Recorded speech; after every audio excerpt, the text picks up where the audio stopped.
students, today we are going to see framing WH questions.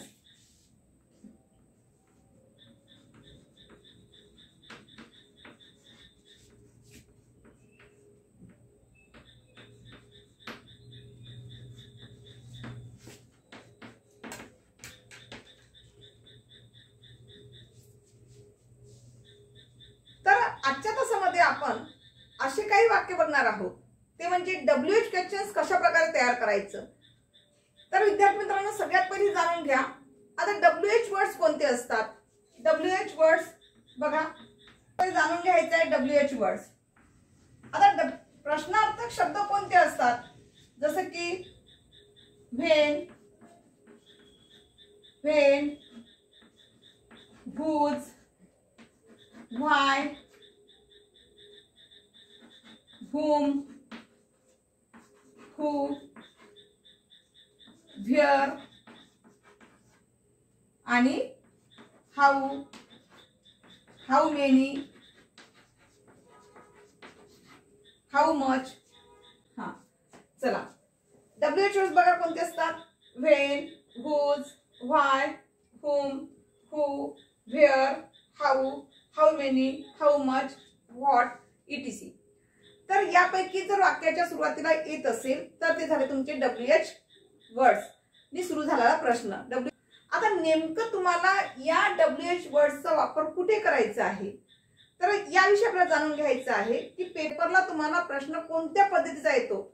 आतापर्यंत आपण काय करत आलो, प्रश्नाचं उत्तर लिहित आलो आहे, राईट.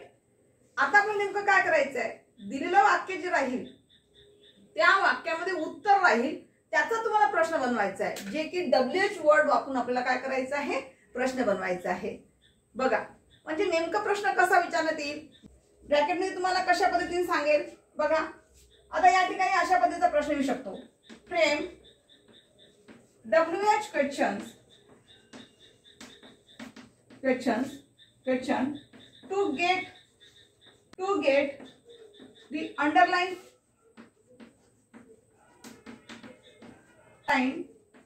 part as answer. आता बघा अशा पद्धतीने तुम्हाला क्वेश्चन पेपर मध्ये विचारला जात असतो. म्हणजे नेमकं तुम्हाला काय विचारलं जाते बघा, मी तुम्हाला एक्झाम्पल याच्यामध्ये समजून सांगते. Number 1, he comes at 10 o'clock. Underline केलेला आहे at 10 o'clock ला. at 10 o'clock. He comes at 10 o'clock. Underline part कोणता आहे, at 10 o'clock हा अंडरलाइन पार्ट झालेला आहे. तर तुम्हाला विचारताना पेपर मध्ये कशा पद्धतीने विचारले जाते, frame WH question to get the underline part as answer. म्हणजेच काय, तुम्हाला काय करायचं आहे, WH क्वेश्चन तयार करायचं आहे. म्हणजे नेमकं कसा बनवायचा आहे, जो भाग तुमचा अंडरलाइन केलेला आहे दिस इज युअर आन्सर, हे तुमचं काय झालेलं आहे, उत्तर आहे. या उत्तराला आपल्याला काय बनवायचं आहे, प्रश्नामध्ये तयार करायचं आहे. मग आता विद्यार्थी मित्रांनो, एक गोष्ट लक्षात घ्यायची, काय लक्षात ठेवायचंय तुम्हाला, की ज्याला अंडरलाइन केलेलं आहे तो अंडरलाइन केलेला भाग काय इंडिकेट करतो आहे. जसे की या ठिकाणी वेळ इंडिकेट करतो आहे, टाइम इंडिकेट करतो आहे. म्हणजे टाइम इंडिकेट करतोय म्हणजे त्यावेळेस काय वापरावा लागेल, WH शब्द. तर याचा सगळ्यात पहिले काय करावं लागेल, इथे टाइम इंडिकेट करतो आहे. म्हणजे याचा अर्थ काय झालेला आहे, ही कम्स ॲट 10 o'clock. तो 10 वाजता येतो, बरोबर आहे.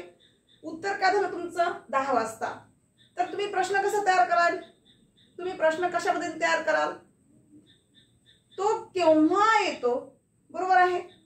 तो काय येतो असं विचारणार का, नाही. तो केव्हा येतो, मग तो केव्हा येतो हे म्हणण्यासाठी आपल्याला प्रश्न कोणता, प्रश्न वर्ड्स कोणता वापरावा लागेल, तो केव्हा येतो यासाठी WH वर्ड्स कोणता वापरावा लागेल, व्हेन वापरावा लागेल. यासाठी तुम्हाला शब्द पाठ करणं आवश्यक आहे. व्हेन म्हणजे काय होते, केव्हा. बघा याचे आन्सर कसं होईल, व्हेन. व्हेननी सुरुवात करा. व्हेन आपण स्वतःहून घेतलेला आहे का, नाही. जो अंडरलाइन केलेला पार्ट आहे त्या ठिकाणी काय इंडिकेट केले जाते, तर त्याच्यावरून आपण काय घेत आहोत, व्हेनचा वापर करत आहोत. इथे व्हेन घेतल्यानंतर ज्याला अंडरलाइन नाही आहे त्या वाक्यामध्ये टू बी फॉर्म आला असेल तर टू बी फॉर्म घ्या. टू बी फॉर्म आहे का, नाही आहे. इथे वर्ब आलेला आहे, पण या वर्बला काय लागून आलेला आहे, यस लागून आलेला आहे, बरोबर आहे. म्हणजेच तुम्हाला काय घ्यावं लागेल या ठिकाणी, डजचा वापर करावा लागेल, व्हेन डज. त्यानंतर सब्जेक्ट घ्या ही, आणि त्यानंतर या वर्बचं काय घ्यावं लागेल, मेन वर्ब करावं लागेल. म्हणजे यसला घेता येणार नाही, कारण यसचा प्लेस कोणी घेतलेला आहे, डजने घेतलेला आहे. त्यामुळे या ठिकाणी आपल्याला फक्त याचं बेसिक फॉर्म ऑफ वर्ब घ्यावं लागेल. तर त्यानंतर काय करावं लागेल, शेवटी क्वेश्चन मार्क. म्हणजे प्रश्न कसा तयार झाला तुमचा, व्हेन डज ही कम, तो केव्हा येतो. तर तुमचा आन्सर काय झालेला आहे, ॲट 10 o'clock, तो 10 वाजता येतो. ठीक आहे, अशा पद्धतीने. नाव next, they will come, they will come day after tomorrow.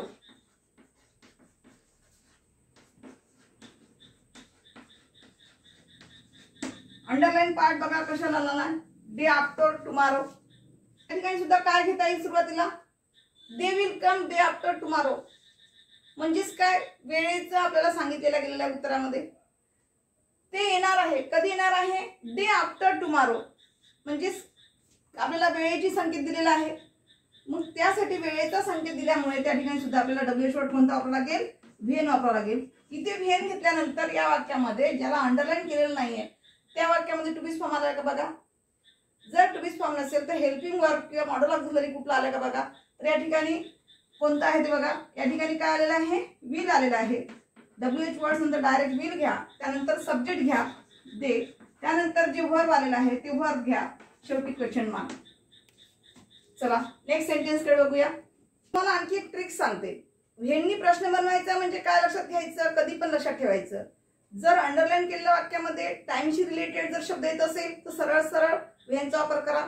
त्याचबरोबर कोणत्या वेळेस आपण व्हेननी प्रश्न बनवायला पाहिजे. तर या ठिकाणी ट्रिक्स लक्षात ठेवा, सोपी पद्धत लक्षात ठेवायची.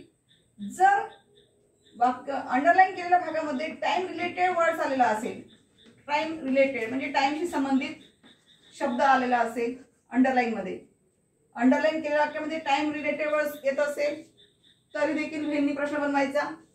म्हणजे व्हेन कधी वापरायचा आपल्याला यासाठी सांगत आहे. त्याचबरोबर व्हेनला जर अंडरलाईन करून आलेले असेल तरी देखील व्हेननी सुरुवात करा. त्याचबरोबर as, if, only if, only after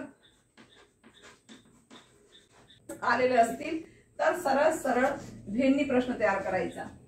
तर सरळ सरळ काय करायचं, व्हेननी काय करायचं आहे, प्रश्न तयार करायचा आहे. ठीक आहे, ही एक सोपी ट्रिक तुमच्यासाठी झालेली आहे. म्हणजे व्हेन केव्हा वापरायचं आहे, आपण व्हेनचा वापर कधी करणार यासाठी सांगितलेलं आहे.